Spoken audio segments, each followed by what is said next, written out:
नमस्कार। मैं डॉक्टर संदीप दानखेड़े आज फिर से लेकर हाजिर हूं सीधी बात डॉक्टर के साथ। दर्शकों, हाल ही में कल्याण डोंबिवली महानगर पालिका के शास्त्री नगर अस्पताल में एक बहुत ही शर्मनाक हादसा हुआ।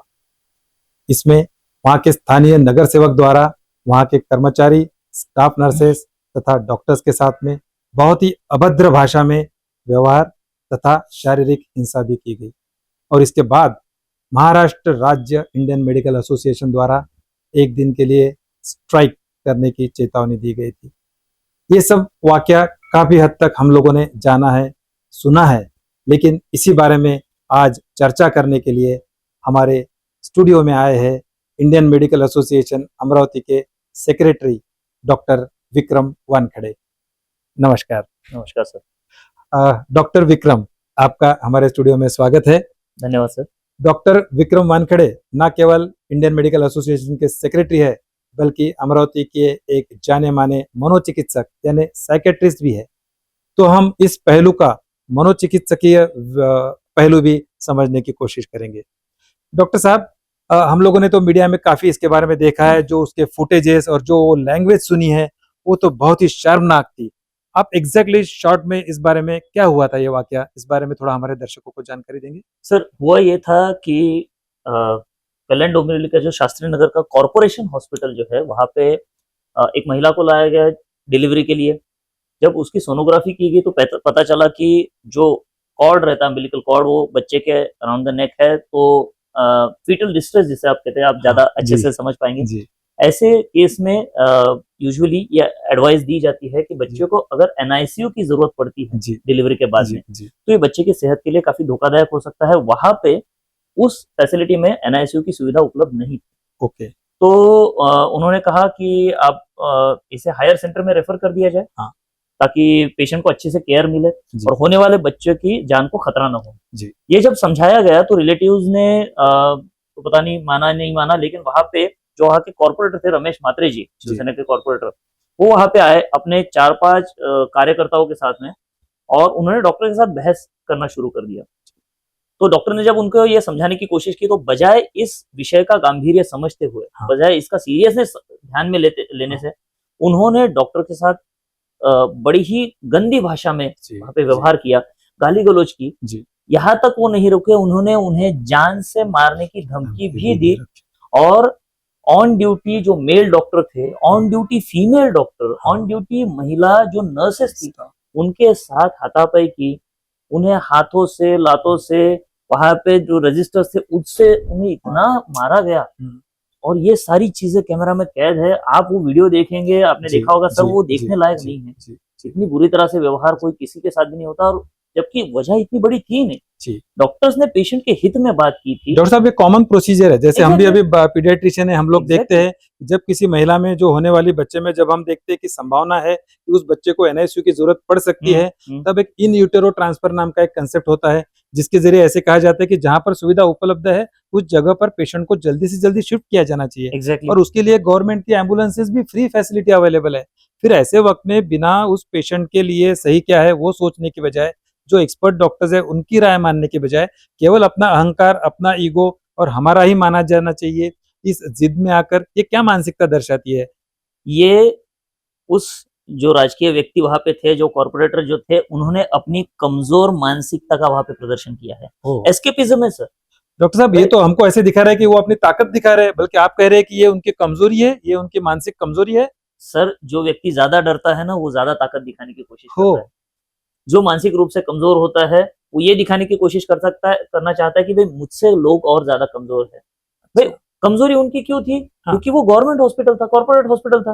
वहां पे फैसिलिटीज अवेलेबल कराना ये प्रशासक की जिम्मेदारी है, और वो उस एरिया के प्रशासक थे। तो बजाय उस असुविधा को समझने के, वो चाहते तो इस विषय को अपने जो हायर अथॉरिटीज थे, है ना, सरकार के पास उसकी गुहार लगा सकते थे, सांसदों के पास जा सकते थे कि वहां पे अच्छे से एनआईसीयू फैसिलिटीज लाई जाए, ताकि आने वाले दिनों में किसी को ऐसी चीजों का ऐसे हाल फेस ना करना पड़े। लेकिन बजाय अपनी गलती मानने के, बजाय अपनी कमजोरी देखने के, उन्होंने अपने से कमजोर एक वहां पे ऑन ड्यूटी जो अपना कर्तव्य निभा रहा था उस डॉक्टर के ऊपर हमला करना, बहुत ही गलत बात है। क्या उस डॉक्टर ने उन्हें कुछ भला बुरा कहा? कुछ भी नहीं, कुछ भी नहीं, एवरीथिंग। यस, जो हम लोग फुटेज देख रहे हैं उसमें बहुत क्लियर कट है कि डॉक्टर्स अपने समझाने की कोशिश कर रहे हैं, और निश्चित ही जो वहाँ पे ऑन ड्यूटी डॉक्टर्स होते हैं उनके हाथ में ये नहीं होता है कि वहाँ पर कितने बेड्स अवेलेबल रहेंगे, कितना स्टाफ अवेलेबल रहेगा, तो वो तो जितना संभव है उतनी वो सुविधा देते हैं। और जो एक हर काम के मेडिकल फील्ड में प्रोटोकॉल्स डिसाइड होते हैं कि जब ये कंडीशन हुई तो ये करना है, और वो उस हिसाब से उनका कर्तव्य निभा रहे थे। डॉक्टर साहब, इस बारे में जो पुलिस या प्रशासन ने जो कार्रवाई की, वो क्या कार्रवाई की और क्या वो पर्याप्त थी? सबसे पहली बात तो कार्रवाई हुई ही नहीं थी। अच्छा। यहाँ तक कि वो जो हॉस्पिटल के गार्ड्स थे उनको भी कॉर्पोरेटर साहब के कार्यकर्ताओं ने या फिर हम कहेंगे गुंडों ने रोक दिया था। डॉक्टर्स को एन वक्त पे जो फैसिलिटी, जो सुरक्षा मिलनी चाहिए थी वो कहीं नहीं थी।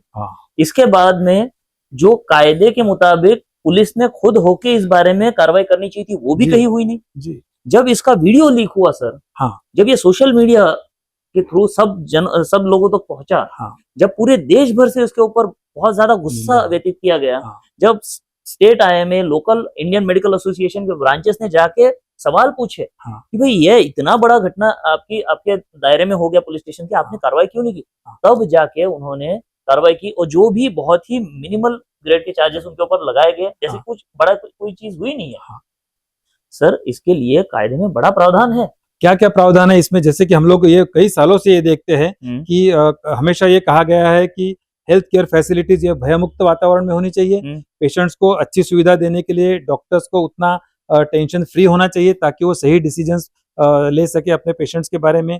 इस बारे में कई बार हमने सुना था, जैसे कि एक महाराष्ट्र मेडिकेयर एक्ट भी इसके लिए 2010 में बनाया गया था। उसके बारे में आप थोड़ी जानकारी दीजिए कि एक्ट क्या है, क्या ये काफी है? मेडिकेयर एक्ट जो है 2010 में जो पारित हुआ था, वो ये कहता है कि कोई भी हेल्थ केयर फैसिलिटी, चाहे वो government facility, health private facilities हो, छोटा अस्पताल हो, छोटा क्लिनिक हो, या बहुत बड़ा 100 बेडेड हॉस्पिटल हो, कोई भी हेल्थ केयर फैसिलिटी है, उसके अंदर काम करने वाली हर एक व्यक्ति, चाहे वो डॉक्टर हो, चाहे नर्सेस हो, पैरामेडिकल स्टाफ हो, तो ये हेल्थ केयर फैसिलिटी या हेल्थ केयर पर्सनल पे होने वाले किसी भी तरह का अटैक, राइट, और प्रॉपर्टी प्रोटेक्शन एक्ट उसे कहा गया है, ताकि अस्पताल में जो चीजें है लगी हुई, उसका भी अगर कोई नुकसान करता है, या हेल्थ केयर प्रोफेशनल को अगर कोई नुकसान पहुंचाता है, हेल्थ केयर फैसिलिटी को अगर कोई नुकसान पहुंचाता है, उसकी सुरक्षा के लिए कायदा बनाया गया था 2010 में, जिसका हमने आज तक अच्छे से इम्प्लीमेंटेशन होते हुए कहीं नहीं देखा सर। जी, इतनी घटनाएं होती है, डॉक्टर्स पे हमले होते हैं, हॉस्पिटल तोड़े फोड़े जाते हैं, पैरामेडिकल स्टाफ, नर्सेस को उनके ऊपर हमले होते हैं, लेकिन ये एक्ट कहीं अच्छे से नहीं लगाया जाता है। इस एक्ट में ये कहा गया है कि अगर ऐसी कोई घटना उस पुलिस स्टेशन के दायरे में होती है, तो पुलिस ने खुद होके इस घटना में कॉग्निजेंस लेना चाहिए, और जो भी वहां पे घटना हुई है उसकी जांच करनी चाहिए, और जो भी दोषी व्यक्ति है उन्हें तुरंत हिरासत में लेके उनके ऊपर कार्रवाई करनी चाहिए। और इस एक्ट में 3 साल तक की सजा, पैसे का जुर्माना, और नॉन बेलेबल ऑफेंस है इसके। नॉन बेलेबल यानी इसमें जमानत भी नहीं मिल सकती है। उनकी जमानत केवल कोर्ट दे सकता है, पुलिस उसकी जमानत नहीं, बिल्कुल नहीं दे सकती। तो इस तरह का ये प्रावधान होने के बावजूद या तो इसकी जानकारी ठीक से पुलिस प्रशासन में नहीं है, या तो इसका इम्प्लीमेंट किसी तरह के राजकीय दबाव में नहीं हो पाता, और अक्सर जो भी कानून की खामियां हैं उसका फायदा लेकर अक्सर इस तरह की जो जुर्म करने वाले लोग हैं वो इसमें से छूट जाते। ये बहुत ही चिंता का विषय बना है। तो डॉक्टर साहब, आपको क्या लगता है कि इस बारे में क्या चेंजेस होने चाहिए? इस कानून में क्या चेंजेस होने की उम्मीद इंडियन मेडिकल एसोसिएशन करती है? सर, इंडियन मेडिकल एसोसिएशन पिछले कई सालों से इस कानून में बदलाव की मांग कर रही है। बार बार अपने राज्यकर्ताओं से, बार बार कोर्ट के द्वारा, बार बार समाज माध्यमों के द्वारा इसमें बदलाव की मांग की जा रही है, क्योंकि एक तो पहली चीज, ये कानून जो है एक जिसे हम कहेंगे इफेक्टिव इम्प्लीमेंटेशन इस कानून का कोई नहीं कर रहा है। टूथलेस कहा गया इसको भी हाईकोर्ट में। एग्जैक्टली, अगर कोई कायदा है लेकिन उसका इस्तेमाल ही नहीं कर रहे तो फायदा क्या? दूसरी चीज, इस कायदे में जो, इस कानून में जो प्रावधान है वो इनसफिशिएंट है आज की तारीख में देखे गए। आज हम 16 साल बाद इस कायदे को अगर इम्प्लीमेंट करते भी है तो बहुत ही कम जुर्माना है, और केवल 3 साल तक की सजा है, जो कि कुछ स्टेट्स ने बढ़ा के 10 साल तक की है। इंडियन मेडिकल एसोसिएशन का साफ कहना इतना ही है कि कानून को इतना सख्त बनाया जाए कि डॉक्टर्स के प्रति कोई आंख उठाकर देखने की हिम्मत ना करे, और डॉक्टर्स भय मुक्त वातावरण में अपने पेशेंट्स को पूरी तरह से अच्छे से मेडिकल फैसिलिटीज मुहैया करा सके। निश्चित ही डॉक्टर साहब, क्योंकि जब भी कोई मरीज पेशेंट अपनी पूरी जान सौंपता है और जब वो अस्पताल में ट्रीटमेंट ले रहा होता है तो निश्चित ही उसको सुरक्षित सेवा मिलना ये उसका भी अधिकार है। और इसके चलते मुझे याद है 2020 में मुंबई हाई कोर्ट में एक पब्लिक इंटरेस्ट लिटिगेशन यानी PIL दाखिल की गई थी जिसका नंबर 2332 था।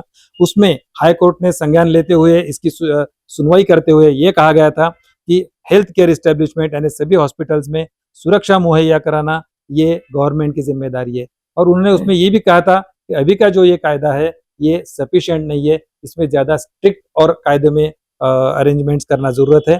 मुझे याद है जब कोविड का समय था उस वक्त एक एपिडेमिक एक्ट लागू किया गया था जिसका बहुत स्ट्रिक्टली इम्प्लीमेंटेशन होता है और उसके बारे में जो भी कोई उसका गलत काम करता है उस पर तुरंत एक्शन होती है और कड़ी कार्रवाई होती है। राइट। साथ ही उसके साथ ही हम लोग देखते हैं कि ये सुनवाई एक हमारे कानून का एक सिंपल नियम है कि किसी बेगुनाह को सजा नहीं होनी चाहिए, लेकिन उस चक्कर में कई बार गुनहगार उसका फायदा लेके छूट जाते हैं और इसकी सुनवाई बहुत सालों साल चलते रहती है और उसमें कोई आगे सुनवाई नहीं हो पाती क्योंकि डॉक्टर्स और हेल्थ केयर वर्कर्स अपने काम में बिजी रहते हैं और फिर से वो कोर्ट के चक्कर और सब करने से कहीं तो भी छूट जाते हैं। इसका भी फायदा अक्सर ही लेते हैं। तो उसकी जितनी जल्दी हो सके फास्ट ट्रैक कोर्ट में चल के अगर इसकी पनिशमेंट अगर इन गुनहगारों को मिल जाए तो शायद एक अच्छा संदेश समाज में जाएगा और उससे इस तरह के कोई गुनाह करने से कोई बचेंगे। एग्जैक्टली सर, यही एग्जैक्टली मांग है इंडियन मेडिकल एसोसिएशन। जी डॉक्टर साहब, अभी हमने जैसे देखा था कि इंडियन मेडिकल एसोसिएशन के द्वारा बताया गया था कि वो एक दिन का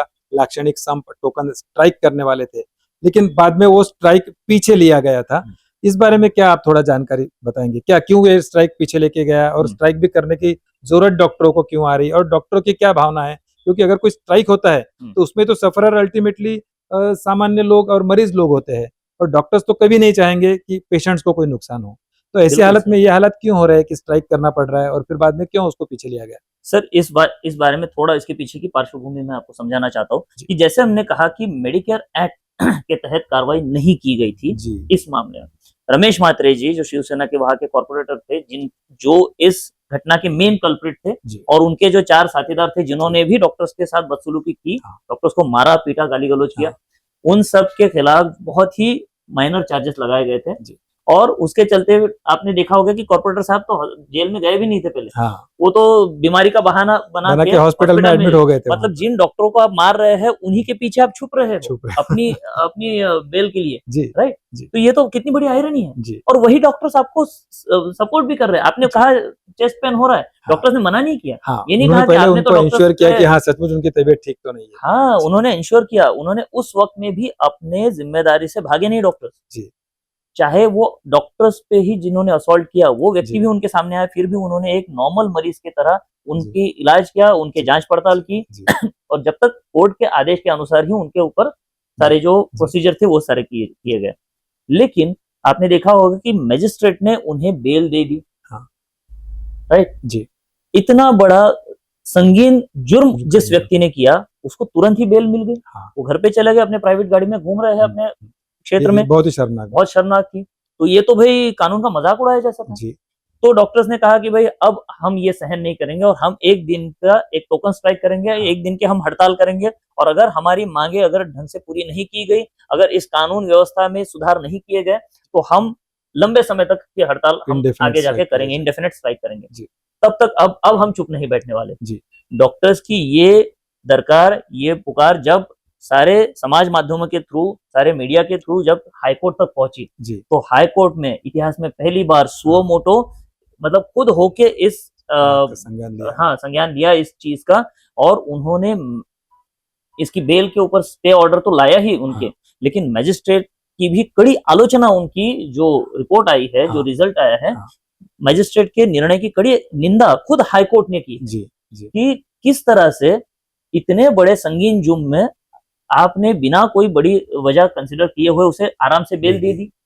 दूसरी चीज, जो रमेश म्हात्रे जी है उनका ट्रैक रिकॉर्ड पिछले 36 सालों में 18 गंभीर गुन्हे उनके ऊपर दर्ज है जी।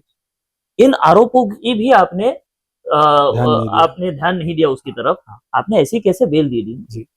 तो इसकी कड़ी निंदा की गई और साथ ही साथ माननीय उच्च न्यायालय ने इंडियन मेडिकल एसोसिएशन तथा गवर्नमेंट और कॉर्पोरेशन के सारे डॉक्टर्स से एक अपील की जी। एक रिक्वेस्ट की उन्होंने कि आपकी जो ये एक दिन की जो हड़ताल है उसका डिसीजन आप रिकंसिडर कीजिए। जी, उन्होंने एक जी। रिक्वेस्ट की, कोई ऑर्डर नहीं दिया था जी, उन्होंने, जी, जी, लेकिन माननीय उच्च न्यायालय की इस रिक्वेस्ट को जी, हमने सम्मान दिया। इंडियन जी। मेडिकल एसोसिएशन के सारे जो पदाधिकारी थे उन्होंने इसका सम्मान करते हुए उन्होंने कहा कि हाँ भाई, अगर आप न्याय व्यवस्था अगर हमारे पीछे है जी, तो हमें और किस चीज की जरूरत है।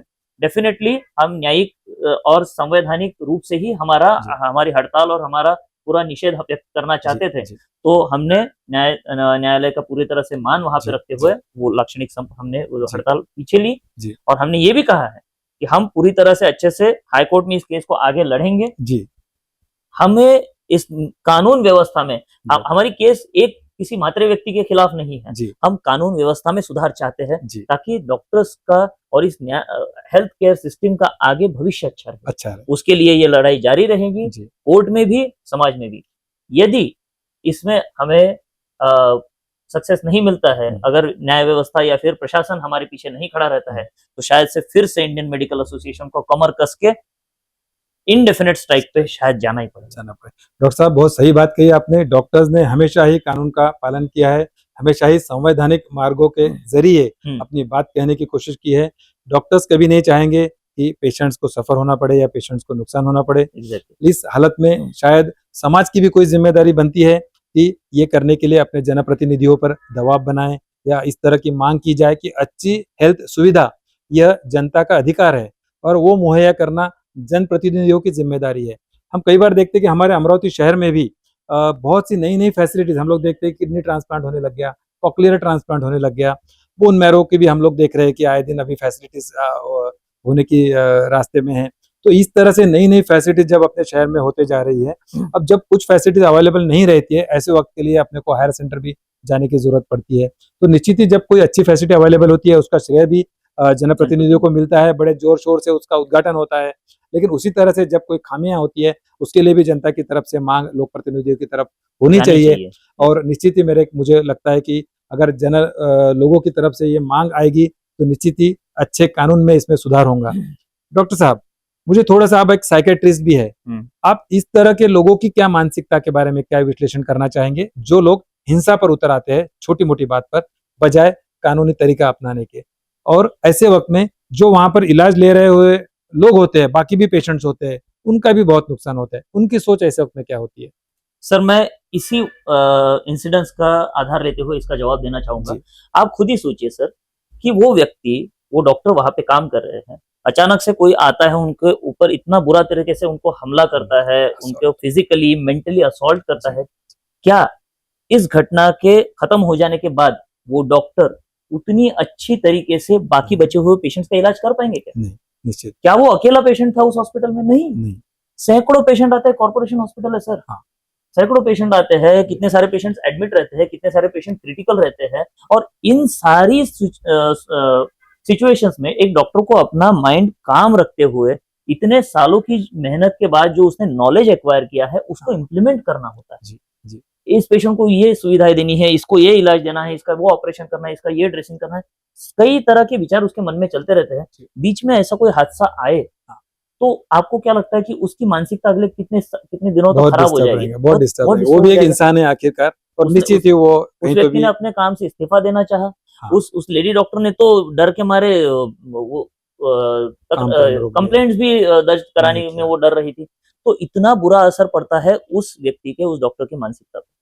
साथ ही साथ वो जो सारे पेशेंट्स वहां पे जो एडमिट थे, उनके जो रिलेटिव्स थे, उनकी भी तो कोई गलती नहीं थी जी। लेकिन उनको भी अब वो सुविधा शायद उतनी अच्छी तरीके से ना मिल पाए डॉक्टर्स के द्वारा। पूरा प्रशासन तो इस वाकये के पीछे पड़ा हुआ था, और सब देखो मीडिया वाले, और सब देखो तो इस बारे में चर्चा, सब लोग अंडर उस हॉस्पिटल का पूरा काम ठप हो गया।